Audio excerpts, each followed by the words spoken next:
कि अगर पार्टी चोरी से भी इनका काम नहीं बनता तो ये लोग चंदा चोरी करने लगते हैं। और महाराष्ट्र में हमने संविधान और इलेक्शन का दुरुपयोग करते हुए देखा है।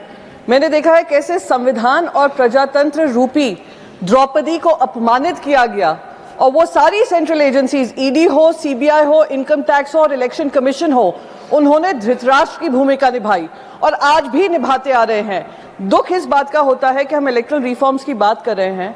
हम उम्मीद कर रहे थे कि ये इलेक्ट्रल रिफॉर्म्स के माध्यम से इलेक्शन कमीशन की अकाउंटेबिलिटी तय हो। महाराष्ट्र में हमने वो स्वरूप देखा जो इलेक्शन कमीशन के ही अस्तित्व पे प्रश्न उठाता है। सर, उन्होंने 3 हमले किए हैं इलेक्शन कमीशन के माध्यम से। सरकार को ही मैं दोष दूंगी, 3 हमले हुए हैं। सबसे पहले वोट चोरी की बात तो सभी कर रहे हैं। वोट चोरी महाराष्ट्र में हमने देखी है कैसे लोकसभा से विधानसभा के बीचों बीच करीब 48 लाख नए मतदाता रजिस्टर किए जाते हैं और उनको मतदान करने का समय दिया जाता है। एक शिरडी में एक एड्रेस पर करीब 7,000 वोटर रजिस्टर होते हैं। और सर, अगर वोट चोरी के माध्यम से इनकी सरकार नहीं बनती है तो ये दूसरा हथकंडा अपनाते हैं, वो है पार्टी चोरी करना।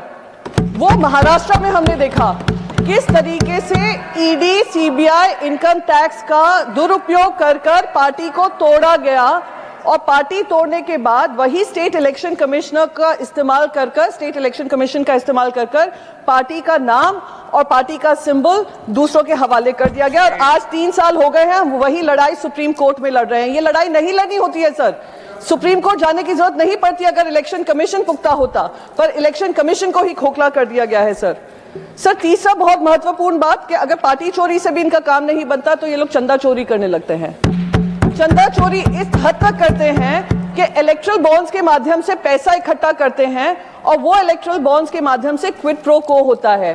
टेंडर दिए जाते हैं, उन लोगों को अहमियत दी जाती है, उनको लैंड पार्सल्स दिए जाते हैं, उनको सिंगल हैंडेडली बिजनेस करने का मौका दिया जाता है।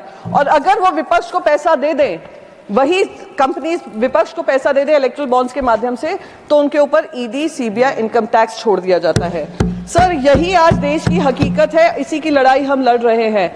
आज बिहार में भी, मैं बिहार जैसे ही बोलूंगी, शायद सर आप मुझे सुप्रीम कोर्ट का हवाला देंगे, मैटर सब जुडिस है। इलेक्ट्रल रिफॉर्म्स पे बोल रहा है, आप जानती हैं, तो है सर। ऑनरेबल चेयरमैन आज बिहार का आउटकम पहले डिस्कशन का इसको बता दिया था, वो कहेंगे वही रिकॉर्ड पे जाएगा, के अंतर्गत ही आता है सर। बिहार का आउटकम ही इलेक्ट्रल रिफॉर्म्स के अंतर्गत ही आता है। SIR sub judice as per rule I can quote it. Sub judice तो हमारी पार्टी का मामला भी था, तो मैंने उसको भी उठाया है, उसमें आपने आपत्ति नहीं जताई, पर क्योंकि नहीं, मैंने पूरा बताया आपको कि माननीय चेयरमैन ने डिस्कशन से पहले Priyanka ji scope of discussion बता दिया था। All members are supposed to follow. Please, 3 minute है, all members are supposed to follow. Please, हो गया, टाइम हो गया सर, कंक्लूड करिए। तो बस मैं बस यही कहना चाहती हूँ सर, समय की मांग है और देश का विश्वास वापस इलेक्शन कमीशन में डालने की जरूरत है। तो इलेक्शन कमिश्नर को जिस तरीके से सरकार बचाव करती है, खुद इलेक्शन कमीशन आकर ट्रांसपेरेंसी और अकाउंटेबिलिटी अपनी तय करे और जनता में फिर से वोटिंग का जो इंपॉर्टेंस है, महत्व है, उसका पूरा जिम्मेदारी निभाए। Thank you so much. जय हिंद, वंदे मातरम। लाइव लगातार के वीडियो को लाइक करें, सब्सक्राइब करें और बेल आइकॉन को दबाना न भूलें।